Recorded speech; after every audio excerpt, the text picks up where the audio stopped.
우리 어린이 도서관을 뺏어서 행사를 연다? 근데 그렇게 프레임을 잡아서 어느 한쪽으로 악마화시키는 게 정치인들이 흔히 하는 3분의 1 이상 투표에 참여하고 과반 이상이 찬성하면은 그러면 그 해당 시장은 직무가 정지가 돼요. 뭐 여기 윤석열 대통령과 이걸 같이 이렇게 언급해가면서 계속 지속적으로 이걸 정쟁화시키는 게 네 차례 유찰이 돼서 결국 포기를 했습니다. 그러면 세종 시민들만 아무것도 볼 수가 없어요.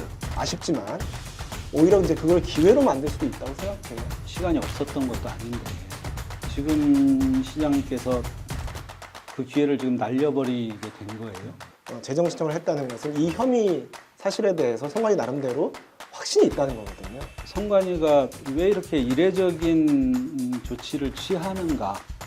그건 성관이가 좀 검찰의 판단과 달리 주장할 만한 사정이 있는가?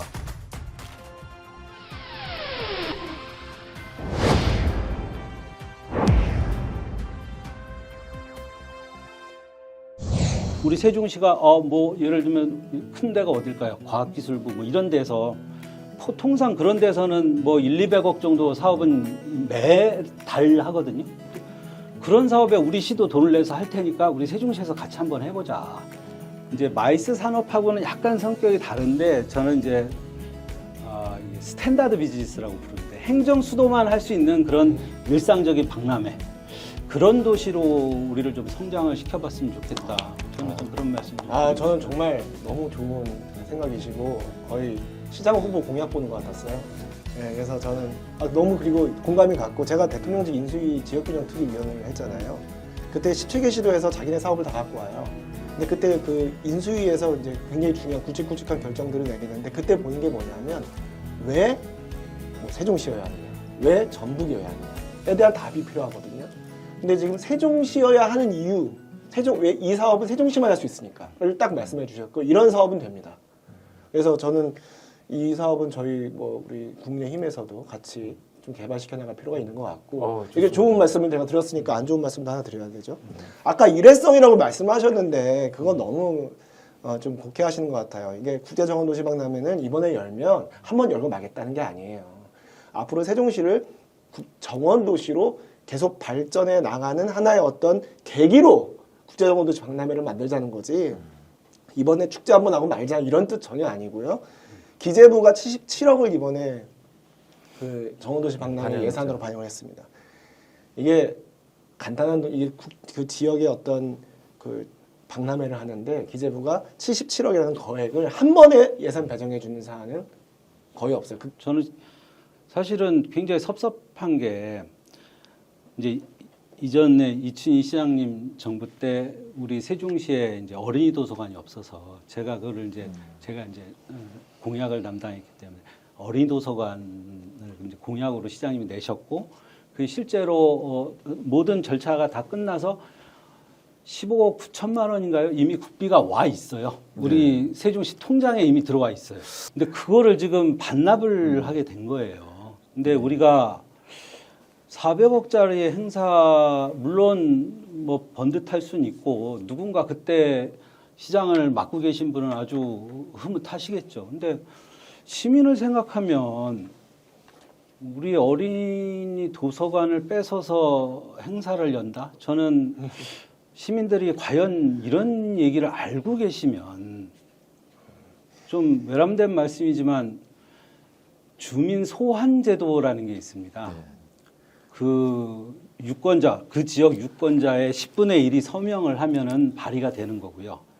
그분들 중에서 아마 3분의 1 이상 투표에 참여하고 과반 이상이 찬성하면은 그러면 그 해당 시장은 직무가 정지가 돼요. 갈수록 지금 주민 소환제까지 아니 제가 계속 말씀드린 게 지금 두 분이 똑같은 방식으로 지금 시민이나 국민을 대하고 있다라는 마지막 경고의 말씀을 좀 드리는 거예요. 아마 시청자들께서 판단을 하실 텐데 이게 정치인들이 흔히 하는 수법이에요. 어린이 도서관 대신에 정원도시 박람회 하려고 한다. 이 둘이 마치 둘 중에 하나를 선택해야 되고 나머지 하나는 포기해야 되는 것처럼 돈이라는 게 그렇게 칸막이가 나눠져 있는 게 아니잖아요. 근데 그렇게 프레임을 잡아서 어느 한쪽으로 악마화시키는 게 정치인들이 흔히 하는 그런 행태인데 시민들께서 그거는 판단을 해주실 것으로 생각하고 주민 소환제까지 나올 정도의 사안은 아니고 여기 윤석열 대통령과 이걸 같이 이렇게 언급해가면서 이제 계속 지속적으로 이걸 정쟁화 시키는데 제가 국민의힘 이제 당협위원장으로서 드리고 싶은 말씀은 민주당이나 그리고 일반 세종 시민이나 우리 국민의힘이나 모든 세력이 다 머리를 맞대고 세종시의 미래 성장 동력이 무엇인지에 대한 진지한 고민을 해야 된다고 생각해요. 그게 정원도시 박람회가 아니라면 대안이 뭡니까? 그래서 대안을 내놓고 우리가 생산적으로 좀 얘기를 했으면 좋겠습니다. 제가 아까 그 말씀을 드렸죠. 예, 근데 제가 말씀드린 그 행정수도에 맞는 박람회를 여는 도시를 좀 말씀드렸는데 약간 염려돼서 사족 하나만 붙이면 안 될까요? 나중에 혹시 우리 위원장님이 어디 다른 데 가서 그 말씀하시면 그렇게 말씀하시는 거 쓰시는 건 좋은데 얘기는 제가 먼저 했다는 거 좀 기억 좀 해주시면 아 그거는 제가 네, 네. 오리지널이 어딘지는 네, 확실하게 부탁 좀 자, 지금 드리겠습니다. 많은 주변에 사람들이- 그런 분들이 하도 많아가지고 예. 지금 많은 사람들이 저작권 등록을 하신 걸로 알고 있습니다. 예. 세계 학예 대학 경기대 이 공식 명칭입니다. 그냥 줄여서 유대라고 하죠. 충청권 유대라고 해서 대전, 충남북, 세종 이 4개 시도가 유대를 개최하거든요. 2027년. 그런데 체육시설을 지을 수가 없어요.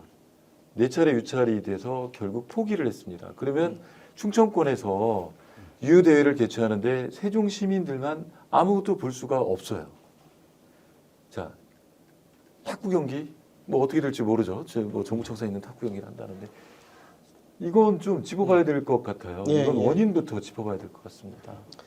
이제 제가 이제 사실 유대회 개최가 결정되고 나서 이제 그 유대를 성공적으로 치르기 위해서 원래 우리가 폐막식, 선수촌, 그렇죠. 육상, 탁구, 수구 이 정도를 아마 하려고 계획했던 것으로 알고 있습니다. 그런데 지금 이제 육상이라든가 수구, 탁구를 하기 위해서는 종합체육시설이 건립돼야 되는데 지금 그게 뭐 예산 문제나 아니면 공기 문제에서 이게 좀 위험하다는 판단이 들어서 지금 그걸 결국 안 하게 됐죠. 그리고 이게 세종시만 하는 대회가 유대회가 세종시만 하는 게 아니잖아요. 충청권이 같이 하는 겁니다. 지금 시대는 세종시만 잘 살아서 되는 게 아니라 충청권이라는 광역권이 같이 잘 살 수 있는 거거든요. 그래야 메가시티 논의가 이제 그래서 나오는 건데요. 충청권이 함께 이 유대회를 치른 거기 때문에 꼭 우리가 뭐 육상 수구를 세종시에서 뭐 할 수 없다고 하더라도 아쉽지만 오히려 이제 그걸 기회로 만들 수도 있다고 생각해요. 그래서 저는 오히려 한번 이번 기회에 또 그러면 그 공간이 있지 않습니까? 대평동 종합체육시설 부지가 있는데 이 공간을 어떻게 활용할지에 대한 논의를 한번 해봤으면 좋겠습니다. 네. 지금 뭐 사실 이건 여야의 문제는 또 아닌 것 같습니다. 근데 이것도 한 가지는 좀 별도의 문제가 좀 있는데요. 사실은 이제 학예 유니버시아드 대회라는 거는 우리가 흔히 알듯이 국제사회가 공인하는 그러니까 그런 대회를 개최하는 도시면은 국제사회에서 인정을 받을 만한 도시예요. 근데 지금 사실은 그동안에 시간이 없었던 것도 아닌데 지금 시장님께서 그 기회를 지금 날려버리게 된 거예요. 근데 이것도 또 좀 간단한 얘기가 아닌 게 이게 굉장히 어렵게 협의를 거쳐가지고 체육시설을 지어야 될 때 땅 부지는 세종시가 마련을 하고 건축은 행복청이 하는 걸로 합의가 됐어요. 저는 그것도 굉장히 부당하다고 생각하지만. 근데 이 땅 매입비가 186억 원이에요. 근데 186억 원이 지금 우리 시정부처럼 10원이 아까운 상황에서 굉장히 큰 돈입니다. 근데 유니버시아드 대회가 세종시에서 못 짓게 되면서 186억 원이라는 꽁돈이 생긴 셈이 됐어요. 그럼 그 돈을 시장이 아마 의회랑 협의해서 쓰실 수 있을 것 같습니다. 그러면 저는 이런 것들이 자꾸 벗어나실 수도 있는 일인 것 같은데 왜 노력을 안 하시는지. 그리고 이 정도면은 시민들한테 소상하게 밝히고 드릴 말씀이거든요. 사실은 최 시장님 당선될 때 어르신들 버스 무료로 태워드리겠다라고 동네방네 말씀하셨던 것도 못 지켰는데 그것도 어영부영 넘어가셨어요. 근데 제가 계속 미안하지만 두 분 똑같다라고 말씀하는 게 사과에 너무 인색하다. 좀 그러시지 않으셨으면 좋겠다 이런 생각이 좀 듭니다. 일단 그 사업하는 과정에서 행복청 이게 이제 그 충청권 그러니까 행복청과 이제 사실 조율을 거쳐야 되는 사업이기 때문에 이게 행정적으로 그렇게 단순하지가 않고 그리고 지금 그 대평동 종합체육시설이 들어가는 그 부지는 사실 세종시 최고의 금싸라기 땅입니다. 그렇죠. 예, 그건 다 인정하세요. 왜냐하면 교통이나 이제 그 장소로 봤을 때 그렇기 때문에 여기에 종합체육시설을 단순히 이걸 짓는 것에 대해서 야, 이 금싸라기 땅을 아무리 우리가 이제 충청권 하계 유니버시아드들을 해야 되긴 하지만 금싸라기 땅을 이렇게 이제 하는 게 맞느냐라는 의구심도 있어요. 그러니까 그냥 이왕 이렇게 된 김에 오히려 그 대평동 종합체육시설 그 부지를 어떻게 하면 우리가 세종시에 득이 되는 방향으로 활용할지에 대한 논의가 있었으면 좋겠고요. 그리고 아까 조상무 시장님 그 어르신 그 대중교통 무료 공약 그 말씀하셨는데 제가 이제 시장직 인수위에도 있었기 때문에 그 공약에 대해서는 잘 아는데 그건 지금 이응 패스로 바뀌어서 굉장히 많은 시민들의 호응을 받고 있지 않습니까? 알겠습니다. 네. 그거는 사실이 아니죠. 네, 이렇게 말씀하시면 이응 패스는 저희가 다음에 다시 근데 이응 패스 꼭 짚고 넘어가야 아니요, 되는 이건 사실이에요. 아니, 그게 아니라 이제 되면 허위 사실이거든요. 어떤 경우의 사실이죠? 무료로 어르신들한테 대중교통을 무료로 하겠다고 말씀하셨잖아요. 네, 그 지금 공약을 어르신들이 이행됐- 아니 그게 아니라 네. 지금 어르신들이 아니라 일반 시민 모두한테 원래 무료로 하겠다는 게 공약이에요. 원래 모두 대중교통 아니 무료 그러니까 공약이었죠. 무료로 대중교통을 운영하는 거랑 네. 비용을 내고 운영하는 건 완전히 다른 얘기죠. 그건 네. 그 공약을 무료로 하는 게 재정 부담이 워낙 크니까 아니죠. 그 장점을 최대한 살리면서도 선거 때 이미 실현 불가능하다고 누차 경고하고 절대 할 수 없다라고 얘기를 했는데도 불구하고 할 수 있다고 했죠.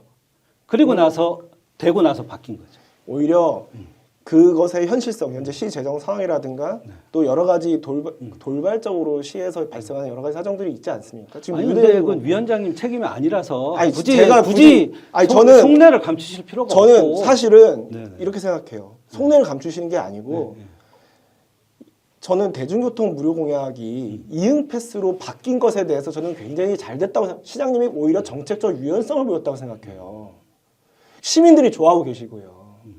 그래서 저는 그거에 대해서는 글쎄 무료하고 다 전체 무료가 아니니까 이거는 그 공약이 폐기됐다 이렇게 말씀하시면 저도 할 말 없는데 아니 그러면 오히려 그걸 생산적으로 바꿨다. 그렇게 생각할 수 있지 지금 제가 않겠습니까? 말씀을 드릴게요. 이응 패스 무슨 부분은 공약을 못 내겠습니까? 이응 패스 그건 성질이 같은 성질의 것이죠. 이응 패스 부분은 다음에 저희가 다음 주제입니다. 다음 주제이고 오늘 말씀드릴 네. 주제는 아니고요. 이거는 어차피 그 부진은 그대로 있습니다. 이걸 앞으로 어떻게 활용했으면 좋겠습니까?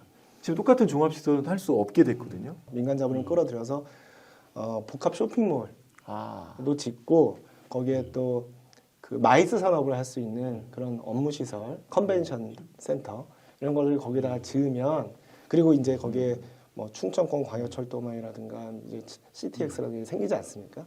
그러면 이제 거기에 역을 만들어 가지고 그 금싸라기 땅을 세종시의 심장으로 만들자는 게 제 알겠습니다. 공약이었습니다. 근데 사실은 종합운동장 같은 시설은 우리 신도시하고 조치원 경계의 넓은 공간에다가 훨씬 부지를 넓게 지어서 하면 되는데 행복청이 그거를 자기네 법상 할 수가 없다 그래서 결국은 여기를 고집했던 거거든요. 그러니까 저는 뭐 최 시장님이 앞으로라도 뭐 우리 뭐 강준현 의원이나 김종민 의원님하고 협력을 해서 행복청이 적어도 우리 신도시가 아니라 세종시 전역에서 사업을 할 수 있도록 그 굴레를 좀 푸는 거에 좀 힘을 합치셨으면 좋겠다. 그럼 저도 최선을 다해서 돕겠다 말씀 좀 드리고요. 네.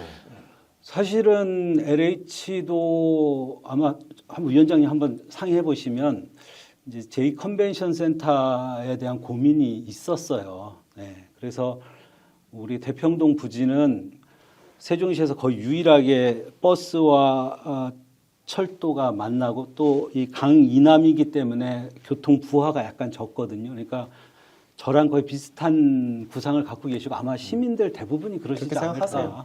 이제 마지막 주제로 넘어가겠는데요. 김종민 의원이 선거법 위반으로 불기소 처분을 받았었죠. 네네. 그런데 선관위가 갑자기 재정 신청을 했습니다. 다시 법원의 판단을 구하는 거죠. 이례적이죠. 우리 저 변호사시잖아요. 저도 이제 무혐의 불기소 처분이 났길래 그렇게 끝나는 거다 이렇게 생각을 했는데 선관위가 그 재정 신청이라는 거는 뭐냐면 이게 잘 모르실 수도 있으니까 제가 변호사니까 그건 좀 설명을 드리겠습니다. 이게 불기소 처분을 받으면 고소나 고발한 사람이 검찰에 항고 다시 한번 살펴봐 달라 이렇게 항고 신청을 항고를 할 수가 있어요. 항고를 했는데 그래도 이거는 무혐의가 맞다 이러면 법원의 판단을 구할 수 있거든요. 그걸 재정 신청이라고 합니다. 그래서 이번에 선관위가 그 재정 신청을 한 건데요. 굉장히 이례적이죠. 네, 그래서 왜냐하면 이게 이제 공직선거법 같은 위반 혐의 같은 경우에는 공소시효가 6개월이거든요. 그래서 그 안에 이제 딱 마무리가 되고 이제 빨리 법적인 안정을 찾은 다음에 의정 활동에 전념하도록 해주는데 이게 지금 선관위가 불복하고 재정 신청을 했다는 것은 이 혐의 사실에 대해서 선관위 나름대로 확신이 있다는 거거든요. 네. 그래서 이제 이례적이지만 선관위의 내심을 그렇게 엿볼 수 있을 것 같습니다. 네. 그래서 저도 사실은 이게 뭐 저희 당 문제가 아니고 그래서 뭐 세부적인 내용은 모르고 이제 언론 보도만 봤는데요.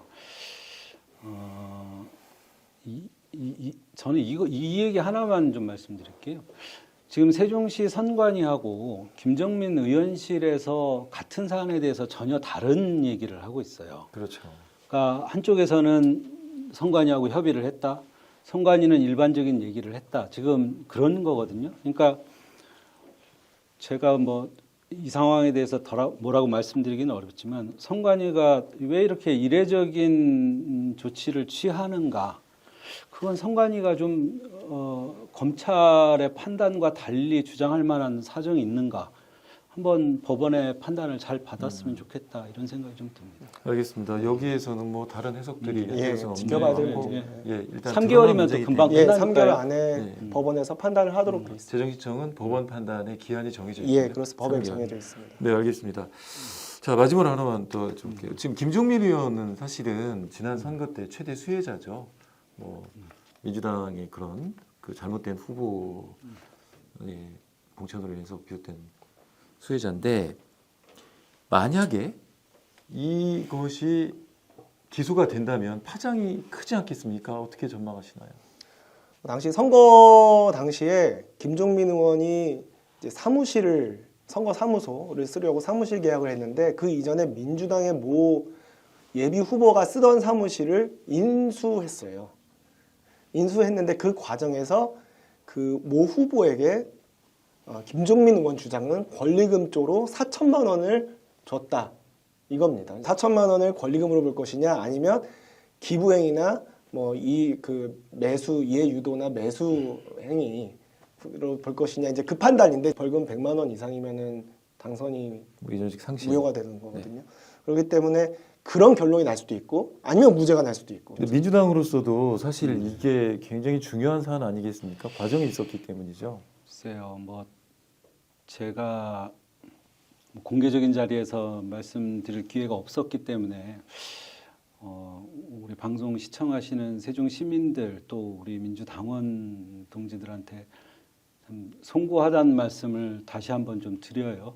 저희도 정말로 예상하지 못했던 그 일이 벌어져서 그것도 우리 후보자의 잘못으로 후보 자격이 상실되면서 사실은 이런 일들이 벌어진 거거든요. 근데 앞으로 다시는 이런 일이 없어야 되고 없을 거라는 거를 다시 한번 송구하다는 말씀과 함께 드리고요. 그 결과가 나오면 나오는 대로 그대로 받아들이면 되지 않을까. 다만 세종 선관위가 이렇게 이례적인 조치를 취하는 이유는 무엇인가? 그건 선관위가 아마 좀 설명을 좀 해주셔야 될 것 같다 이런 생각이 좀 듭니다. 네, 오늘 순서 여기서 마쳐야 될 것 같습니다. 먼저 오늘 출연하신 소감, 좀 시간이 많이 지났거든요. 한 말씀 해주시죠. 이렇게 긴 시간을 해서 근데 오히려 더 하고 싶었던 얘기를 풍성하게 할 수 있어서 의미 있었고요. 앞으로도 여러 가지 세종시 현안들 뿐만 아니라 중앙에 있는 현안들에 대해서 시민들께서 행정수도심이기 때문에 이제 다 아셔야 됩니다.